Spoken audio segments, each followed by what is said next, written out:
across Tennessee. From vibrant blooms and landscapes to thriving fruits and vegetables, people across the state rely on their local co-op to provide them with the dependable products and expert know-how they need. Find the location near you by visiting our co-op.com. Co-op, helping you grow your all. Great sports traditions have one thing in common: the fans.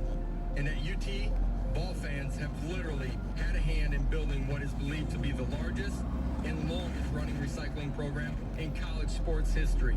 30 years. Eastman, Waste Connections, UT Sustainability, and Food City, thank you for supporting such an impactful, sustainable tradition. Since 1993, good sports. Hey everybody, Chad McKnight, driving here in East Tennessee. Right now I'm in the old city in downtown Knoxville. Your tailgate was a big win. Thanks to your Ford F-150 truck. With available After the you used your F-150 as a mobile generator that kept the celebration going long after the final whistle. For great offers on a Ford F-150, see your local Tennessee Georgia game. This right here, their area is one of the oldest sections of downtown. Has a lot of bars and restaurants in it now. You still have some industrial areas too. continue to roll as they beat Tennessee today. Final score here at Neyland Stadium, Georgia 38, Tennessee 10. Bob Kemsley See, there's a lot of some of the bars and restaurants over Hannah's. There's that one. Georgia football team. There's the Dove and Western Bistro. The very first play with Jim White with 75 yards, and they took over the game. Up there's the train yard, and you can see the train going through. Now I'm turning on to Jackson Street. Took a few bars and restaurants over here. Some gyms, and right here is a distillery. Here on my right, and this old the old train terminal right here is a distillery. Then back in the, I can't remember, I think sometime in the 1900s, early 1900s, this Gay Street right here coming up, of course the main street in downtown, was raised. Third down conversion broke Tennessee's back. Georgia was 9 of 13 on third down. Tennessee just couldn't get off the field. I don't know how far, but it was raised up to make it more level. So it made an underground area right through here. So there are some old tunnels and basement areas right here in this part of downtown Knoxville, the old city. And there used to be a club right there in that building on the left called the Underground nightclub back in the day. Real popular nightclub back in the day. It had another one in it called the Boiler Room, which stayed open till 6 in the morning, something like that. But that was closed down, and then there was another one in there for a while. I don't know if there's still a club in there or not now, though. There's the old Southern Railway Depot on my right. Of course, then over here on my left is Marble City Lofts and a food court. That's a newer apartment building.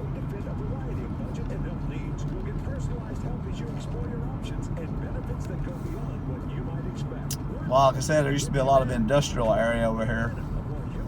A lot of that industry has been converted into apartments. Old industry, like right here to my right is the old Martha White Flour Factory. It's apartments now.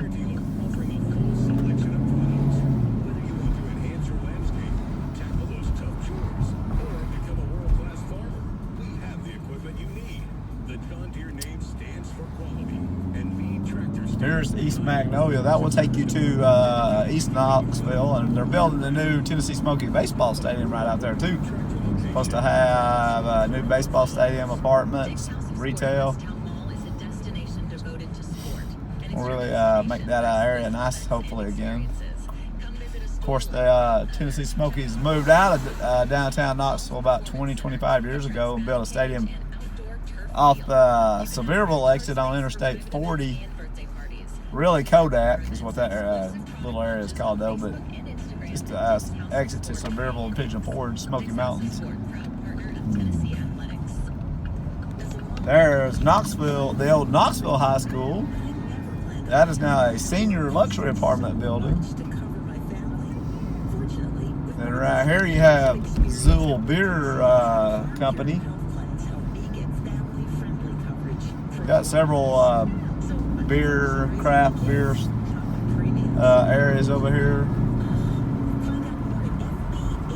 Of course, like I said, now leaving after the Tennessee-Georgia game. Fortunately, it was whipping. Georgia beat us pretty good, 38-10 final score, which, I mean, I wasn't really surprised by it. I mean, I was hoping maybe we could play better, but after we played against Missouri last week, I didn't know. I didn't think we was really going to have any chance of winning, and it worked out that way. Georgia's too good. They got too much talent year after year. They keep recruiting big #1 recruit classes every year, so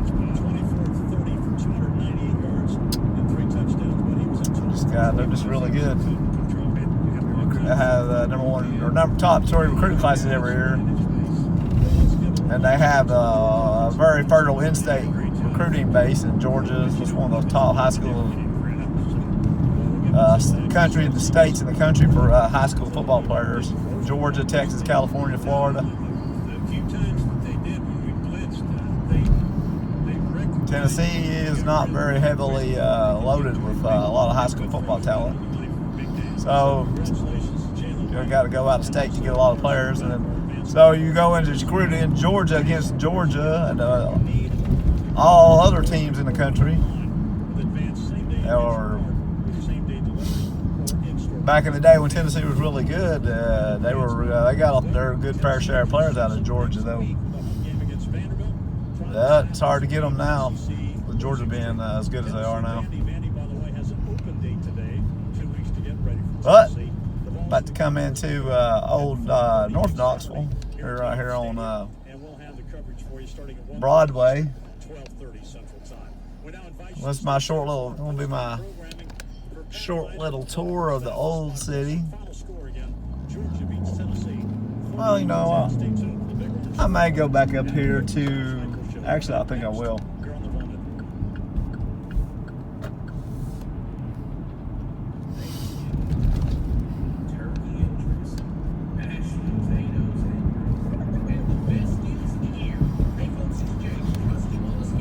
Of course, the only thing good, left the game a little early, get out of the traffic.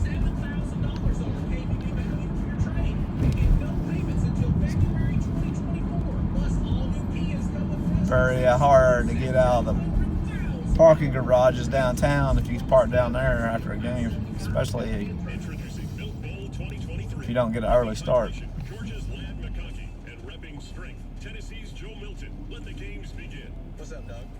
I said this is old the North Knoxville right here, Broadway. This used to be the furthest north neighborhood, that's why it's called North Knoxville, but now of course, Fountain City is the northernmost neighborhood in Knoxville now, and that's just a couple miles north of here.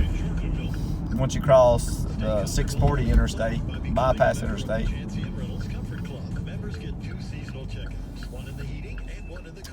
That neighborhood, Fountain City was incorporated back in the 1960s into Knoxville.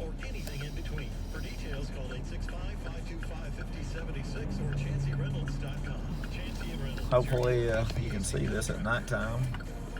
Now I'm about to turn right here back, go back towards downtown and some of the historic district over here. You got a lot of the historic district housing right here on my left and back to the right over here, back towards downtown. A lot of nice old historic houses, a lot of been refurbished. Then over here on my left, about to turn on to, like I said, is it coming up is Knoxville Tn High School. Right there is Knoxville Tn High School.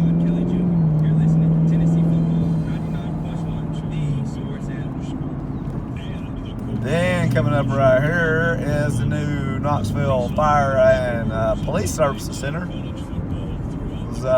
Can't see it though on the right. Old St. Mary's Hospital used to be there, and that has been bought by the city of Knoxville.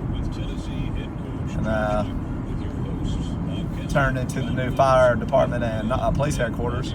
Sponsored by Food City, the official supermarket and tailgating headquarters. Said on my left over here, you'll see there's a lot of, I can't see it, but there's some of where the historic district for housing is over here. You'll see the brown street signs. And by the beef producers of Tennessee. Beef, it's what's for dinner.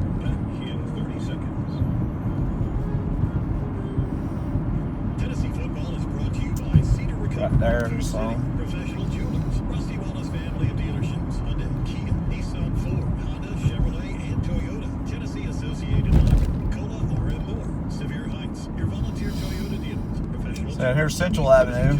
This will take you straight back to where I came from in the old city where all the bars and restaurants are at. Then on the right, keep going, you can go back into North Knoxville, and I can go on back to Fountain City. A fast start proved to be just a flash in the pan. Georgia took control in the first half, did not give it back in the second half, and in the end, make it 7 straight for the Bulldogs. But I'm going to turn back. This little neighborhood through here is called Happy Holler.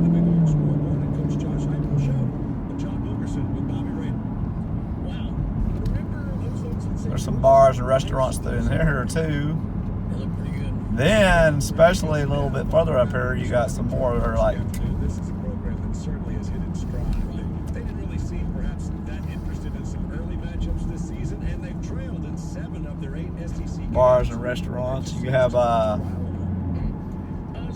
Yahoo Brewing Company. Tennessee started, tried to get the fan base in the game. They were certainly there. Loud crowd. I'll go up here. Georgia doing exactly what they needed to win those players. The tight end who you thought might not be back the rest of the There's year. a really cool beer, He sure does. They're on their way to the SEC championship. craft beer place over here on the right. It's got like a medieval theme to it. Back on track in time for senior day, but Tennessee falls 38-10 for the final totals. Let's go to Bob Kessler. Thank you, John. Let's take a look at the Turn at this red light, go out there. Watch up to 4 Where that at the same time. medieval theme kind of castle looking building is, which is a bar area. Now back to Broadway. And straight ahead, like I said, if you keep going straight, you'll run back into the old city in Central Avenue. Georgia 29 for 132, Tennessee 15 for 112. So subtract the 75 that Tennessee had on that first play of the game, and you can add up that Tennessee really struggled running the ball the rest of the game. Passing yards, Georgia 293. Now there is like right out here on the right, there's this underpass right out here. It has a pretty big homeless camp right under that underpass out here on the right. No interceptions. But Plays then. Georgia fortunately, you see that in a lot of cities these days. 37 for 218. It was really a pretty clean game penalty-wise. Both teams had 2 for just 15 yards.